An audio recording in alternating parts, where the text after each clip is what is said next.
Hello, people. Just a quick little video today to tell you how the Trump administration could balance the budget. Now, I know you think I'm probably exaggerating a little bit here.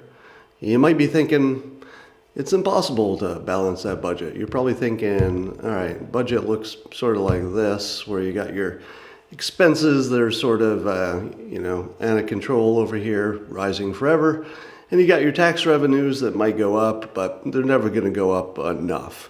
And so what that leaves you with, as I go to my magic drawing board, I'm pretty sure this will work. All right. So what that leaves you with is this gap right here. So that's all the money that you wish you were collecting, or you wish the expenses were lower. And I'm going to suggest, and this is based on my many corporate years of being a budget analyst. That was actually one of my longest careers in the corporate world, is figuring out how to make a budget look like it balanced, even when it didn't.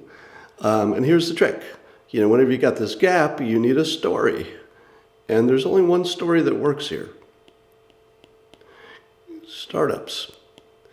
Because the startups are capable of closing that gap.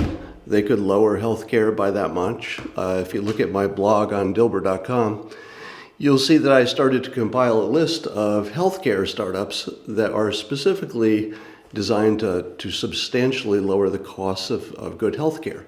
Now, most of this stuff is about 10 years off from really making a difference, 5 to 10.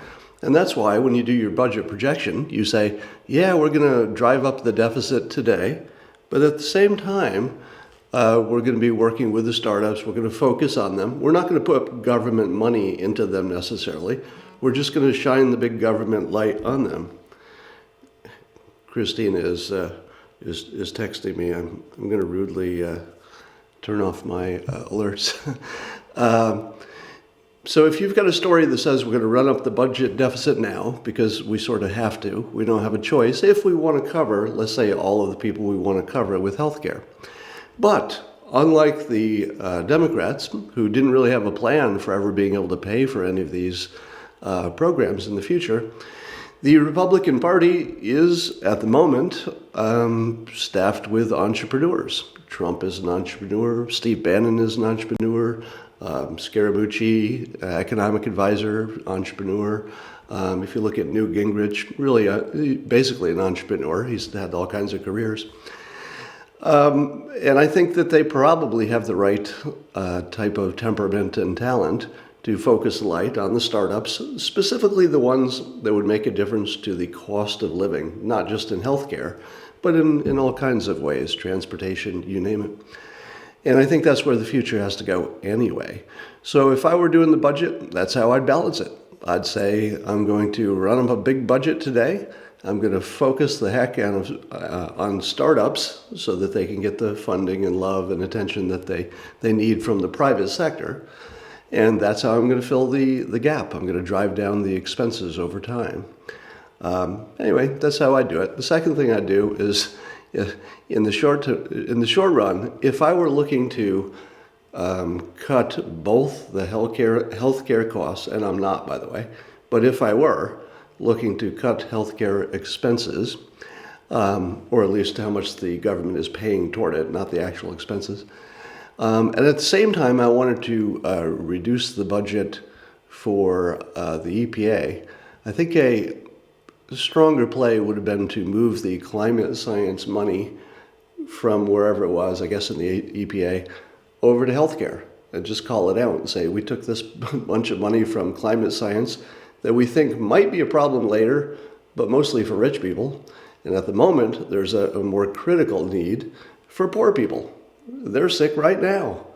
The environment might be a big problem, might kill the polar bears, but later, right? And rich people can, pony up to fix that if they need to, later.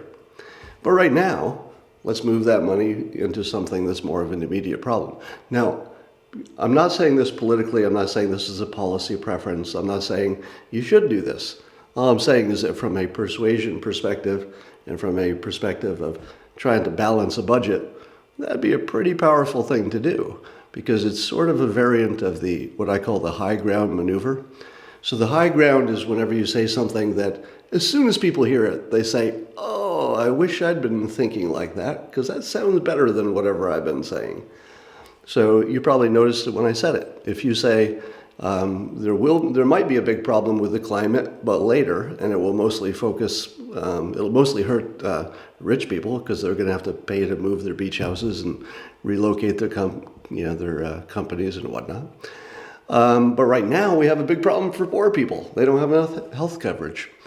How do you lose that debate? Anyway, those are just some thoughts about persuasion and how to balance a budget. The first part about using startups to close that gap in the projected future, I think that's actually practical and the only way it gets done. There literally, as far as I can tell, there is no other path. Zero. This is the only path. So I would actually go so far as to say, no matter how long it takes them to fail at all the other paths, this is where they're going to end up because there's only one path. So if you don't get on the one path, I'm not sure we should have any confidence in our government. But that's all for today. Thanks for tuning in.